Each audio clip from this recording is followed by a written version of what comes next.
افیسیوں کے نام پولس رسول کا خط، باب اول۔ پولس کی طرف سے جو خدا کی مرضی سے مسیح یسوع کا رسول ہے، ان مقدسوں کے نام جو افسس میں ہیں اور مسیح یسوع میں ایماندار ہیں، ہمارے باپ خدا اور خدا بند یسوع مسیح کی طرف سے تمہیں فضل اور اطمینان حاصل ہوتا رہے۔ ہمارے خدا بند یسوع مسیح کے خدا اور باپ کی حمد ہو، جس نے ہم کو مسیح میں آسمانی مقاموں پر ہر طرح کی روحانی برکت بخشی، چنانچہ اس نے ہم کو بنائے عالم سے پیشتر اس میں چن لیا، تاکہ ہم اس کے نزدیک محبت میں پاک اور بے عیب ہوں، اور اس نے اپنی مرضی کے نیک ارادہ کے موافق ہمیں اپنے لیے پیشتر سے مقرر کیا کہ یسوع مسیح کے وسیلے سے اس کے لے پالک بیٹے ہوں، تاکہ اس کے اس فضل کے جلال کی ستائش ہو جو ہمیں اس عزیز میں مفت بخشا۔ ہم کو اس میں اس کے خون کے وسیلے سے مخلصی یعنی قصوروں کی معافی اس کے اس فضل کی دولت کے موافق حاصل ہے، جو اس نے ہر طرح کی حکمت اور دانائی کے ساتھ کثرت سے ہم پر نازل کیا، چنانچہ اس نے اپنی مرضی کے بھید کو اپنے اس نیک ارادے کے موافق ہم پر ظاہر کیا، جسے اپنے آپ میں ٹھہرا لیا تھا، تاکہ زمانوں کے پورے ہونے کا ایسا انتظام ہو کہ مسیح میں سب چیزوں کا مجموعہ ہو جائے، خواہ وہ آسمان کی ہوں خواہ زمین کی۔ اسی میں ہم بھی اس کے ارادے کے موافق ہوں، جو اپنی مرضی کی مصلحت سے سب کچھ کرتا ہے، پیشتر سے مقرر ہو کر میراث بنے، تاکہ ہم جو پہلے سے مسیح کی امید میں تھے اس کے جلال کی ستائش کا باعث ہوں۔ اور اسی میں تم پر بھی جب تم نے کلام حق کو سنا، جو تمہاری نجات کی خوشخبری ہے، اور اس پر ایمان لائے، پاک موعودہ روح کی مہر لگی، وہی خدا کی ملکیت کی مخلصی کے لیے ہماری میراث کا بیانہ ہے، تاکہ اس کے جلال کی ستائش ہو۔ اس سبب سے میں بھی اس ایمان کا جو تمہارے درمیان خدا بند یسوع پر ہے اور سب مقدسوں پر ظاہر ہے، حال سن کر تمہاری بابت شکر کرنے سے باز نہیں آتا، اور اپنی دعاؤں میں تمہیں یاد کیا کرتا ہوں کہ ہمارے خدا بند یسوع مسیح کا خدا جو جلال کا باپ ہے، تمہیں اپنی پہچان میں حکمت و مکاشفہ کی روح بخشے، اور تمہارے دل کی آنکھیں روشن ہو جائیں، تاکہ تم کو معلوم ہو کہ اس کے بلانے سے کیسی کچھ امید ہے، اور اس کی میراث کے جلال کی دولت مقدسوں میں کیسی کچھ ہے،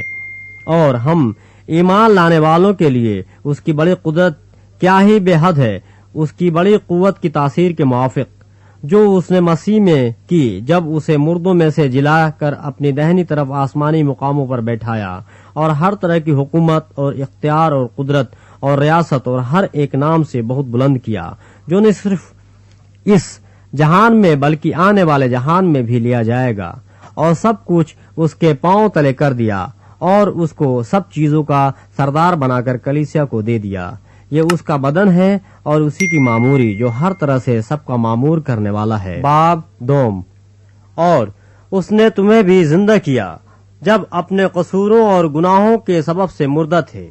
جن میں تم پیشتر دنیا کی روش پر چلتے تھے، اور ہوا کی عملداری کے حاکم یعنی اس روح کی پیروی کرتے تھے جو اب نافرمانی کے فرزندوں میں تاثیر کرتی ہے۔ ان میں ہم بھی سب کے سب پہلے اپنے جسم کی خواہشوں میں زندگی گزارتے اور جسم اور عقل کے ارادے پورے کرتے تھے، اور دوسروں کی مانند طبعی طور پر غضب کے فرزند تھے، مگر خدا نے اپنے رحم کی دولت سے اس بڑی محبت کے سبب سے جو اس نے ہم سے کی، جب قصوروں کے سبب سے مردہ ہی تھے تو ہم کو مسیح کے ساتھ زندہ کیا۔ تم کو فضل ہی سے نجات ملی ہے، اور مسیح یسوع میں شامل کر کے اس کے ساتھ جلایا، اور آسمانی مقاموں پر اس کے ساتھ بٹھایا، تاکہ وہ اپنی اس مہربانی سے جو مسیح یسوع میں ہم پر ہے، آنے والے زمانوں میں اپنے فضل کی بے نہایت دولت دکھائے، کیونکہ تم کو ایمان کے وسیلے سے فضل ہی سے نجات ملی ہے، اور یہ تمہاری طرف سے نہیں، خدا کی بخشش ہے، اور نہ اعمال کے سبب سے ہے، تاکہ کوئی فخر نہ کرے، کیونکہ ہم اسی کی کاریگری ہیں، اور مسیح یسوع میں ان نیک اعمال کے واسطے مخلوق ہوئے، جن کو خدا نے پہلے سے ہمارے کرنے کے لیے تیار کیا تھا۔ پس یاد کرو کہ تم جو جسم کے روح سے غیر قوم والے ہو، اور وہ لوگ جو جسم میں ہاتھ سے کیے ہوئے ختنہ کے سبب سے مختون کہلاتے ہیں، تم کو نامختون کہتے ہیں۔ اگلے زمانے میں مسیح سے جدا اور اسرائیل کی سلطنت سے خارج اور وعدے کے عہدوں سے ناواقف اور نا امید اور دنیا میں خدا سے جدا تھے، مگر تم جب پہلے دور تھے اب مسیح یسوع میں مسیح کے خون کے سبب سے نزدیک ہو گئے ہو، کیونکہ وہی ہماری صلح ہے جس نے دونوں کو ایک کر لیا اور جدائی کی دیوار کو جو بیچ میں تھی ڈھا دیا۔ چنانچہ اس نے اپنے جسم کے ذریعے سے دشمنی یعنی وہ شریعت جس کے حکم ضابطوں کے طور پر تھے موقوف کر دی، تاکہ دونوں سے اپنے آپ میں ایک نیا انسان پیدا کر کے صلح کرا دے اور صلیب پر دشمنی کو مٹا کر اور اس کے سبب سے دونوں کو ایک تن بنا کر خدا سے ملائے۔ اور اس نے آ کر تمہیں جو دور تھے اور انہیں جو نزدیک تھے دونوں کو صلح کی خوشخبری دی، کیونکہ اسی کے وسیلے سے ہم دونوں کی ایک ہی روح میں باپ کے پاس رسائی ہوتی ہے۔ پس اب تم پردیسی اور مسافر نہیں رہے، بلکہ مقدسوں کے ہم وطن اور خدا کے گھرانے کے ہو گئے، اور رسولوں اور نبیوں کی نیو پر جس کے کونے کے سرے کا پتھر خود مسیح یسوع ہے تعمیر کیے گئے ہو۔ اسی میں ہر ایک عمارت مل ملا کر خداوند میں ایک پاک مقدس بنتا جاتا ہے، اور تم بھی اس میں باہم تعمیر کیے جاتے ہو تاکہ روح میں خدا کا مسکن بنو۔ باب 3۔ اسی سبب سے میں پولس جو تم غیر قوم والوں کی خاطر مسیح یسوع کا قیدی ہوں، شاید تم نے خدا کے اس فضل کے انتظام کا حال سنا ہوگا جو تمہارے لیے مجھ پر ہوا، یعنی یہ کہ وہ بھید مجھے مکاشفہ سے معلوم ہوا، چنانچہ میں نے پہلے اس کا مختصر حال لکھا ہے، جسے پڑھ کر تم معلوم کر سکتے ہو کہ میں مسیح کا وہ بھید کس قدر سمجھتا ہوں، جو اور زمانوں میں بنی آدم کو اس طرح معلوم نہ ہوا تھا، جس طرح اس کے مقدس رسولوں اور نبیوں پر روح میں اب ظاہر ہو گیا ہے، یعنی یہ کہ مسیح یسوع میں غیر قومیں خوشخبری کے وسیلے سے میراث میں شریک اور بدن میں شامل اور وعدوں میں داخل ہیں، اور خدا کے اس فضل کی بخشش سے جو اس کی قدرت کی تاثیر سے مجھ پر ہوا، میں اس خوشخبری کا خادم بنا۔ مجھ پر جو سب مقدسوں میں چھوٹے سے چھوٹا ہوں، یہ فضل ہوا کہ میں غیر قوموں کو مسیح کی بے قیاس دولت کی خوشخبری دوں، اور سب پر یہ بات روشن کروں کہ جو بھید ازل سے سب چیزوں کے پیدا کرنے والے خدا میں پوشیدہ رہا اس کا کیا انتظام ہے، تاکہ اب کلیسیا کے وسیلے سے خدا کی طرح طرح کی حکمت ان حکومت والوں اور اختیار والوں کو جو آسمانی مقاموں میں ہیں معلوم ہو جائے، اس ازلی ارادے کے مطابق جو اس نے ہمارے خداوند مسیح یسوع میں کیا تھا، جس میں ہم کو اس پر ایمان رکھنے کے سبب سے دلیری ہے اور بھروسے کے ساتھ رسائی۔ پس میں درخواست کرتا ہوں کہ تم میری ان مصیبتوں کے سبب سے جو تمہاری خاطر سہتا ہوں ہمت نہ ہارو، کیونکہ وہ تمہارے لیے عزت کا باعث ہے۔ اس سبب سے میں اس باپ کے آگے گھٹنے ٹیکتا ہوں جس سے آسمان اور زمین کا ہر ایک خاندان نامزد ہے، کہ وہ اپنے جلال کے دولت کے موافق تمہیں یہ عنایت کرے کہ تم اس کے روح سے اپنی باطنی انسانیت میں بہت ہی زور آور ہو جاؤ، اور ایمان کے وسیلے سے مسیح تمہارے دلوں میں سکونت کرے،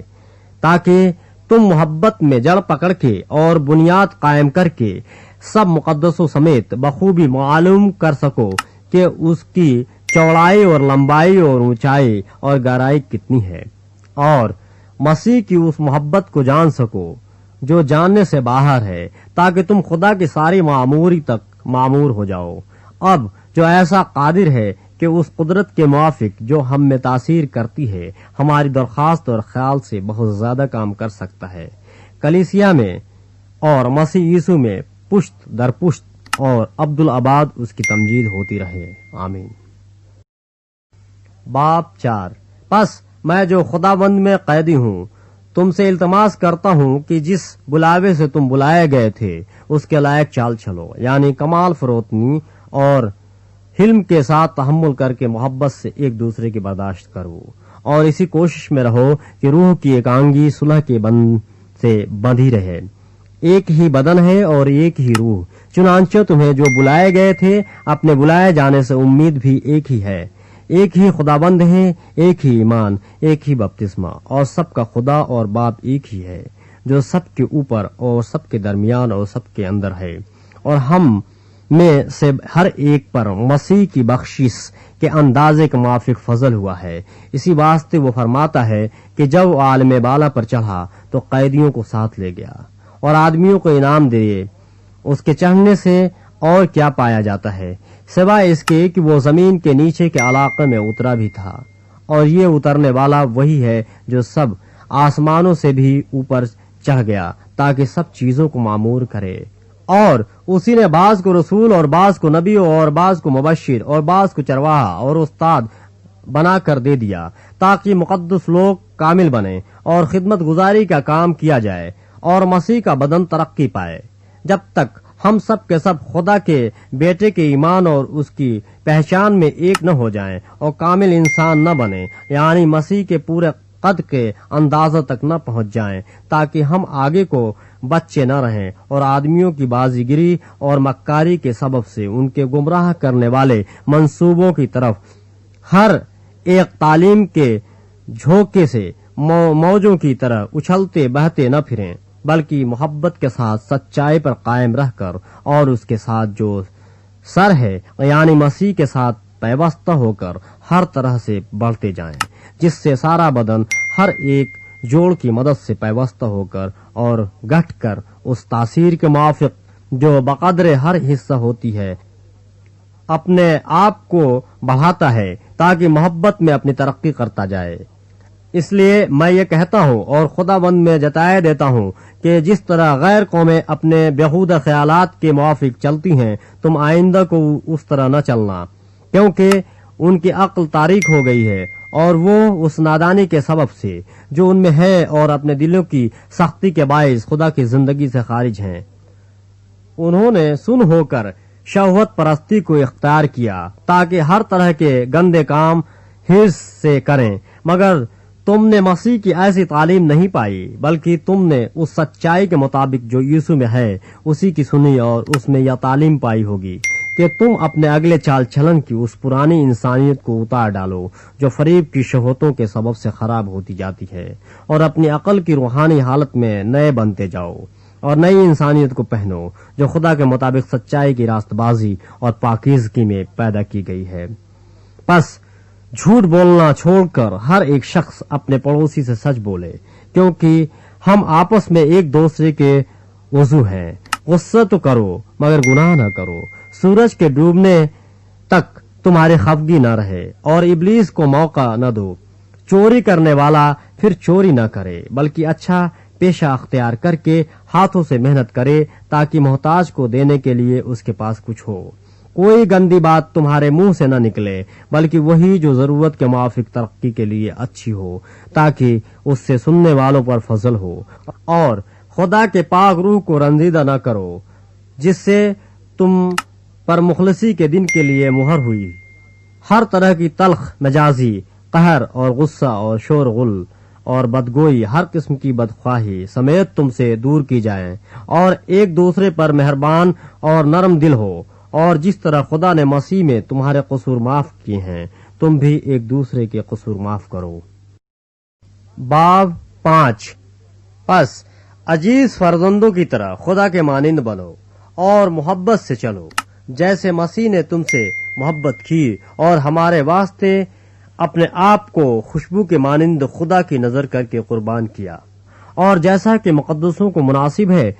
تم میں حرام کاری اور کسی طرح کی ناپاکی یا لالچ کا ذکر تک نہ ہو، اور نہ بے شرمی اور بیہودہ گوئی اور ٹھٹھا بازی کا، کیونکہ یہ لائق نہیں بلکہ برعکس اس کے شکر گزاری ہو، کیونکہ تم یہ خوب جانتے ہو کہ کسی حرام کار یا ناپاک یا لالچی کی جو بت پرست کے برابر ہے مسیح اور خدا کی بادشاہی میں کچھ میراث نہیں۔ کوئی تم کو بے فائدہ باتوں سے دھوکہ نہ دے، کیونکہ انہی گناہوں کے سبب سے نافرمانی کے فرزندوں پر خدا کا غضب نازل ہوتا ہے۔ پس ان کے کاموں میں شریک نہ ہو، کیونکہ تم پہلے تاریکی تھے مگر اب خدا بند میں نور ہو۔ بس نور کے فرزندوں کی طرح چلو، اس لیے کہ نور کا پھل ہر طرح کی نیکی اور راست بازی اور سچائی ہے، اور تجربہ سے معلوم کرتے رہو کہ خداوند کو کیا پسند ہے، اور تاریکی کے بے پھل کاموں میں شریک نہ ہو بلکہ ان پر ملامت ہی کیا کرو، کیونکہ ان کے پوشیدہ کاموں کا ذکر بھی کرنا شرم کی بات ہے، اور جن چیزوں پر ملامت ہوتی ہے وہ سب نور سے ظاہر ہوتی ہیں، کیونکہ جو کچھ ظاہر کیا جاتا ہے وہ روشن ہو جاتا ہے۔ اس لیے وہ فرماتا ہے، اے سونے والے جاگ اور مردوں میں سے جی اٹھ،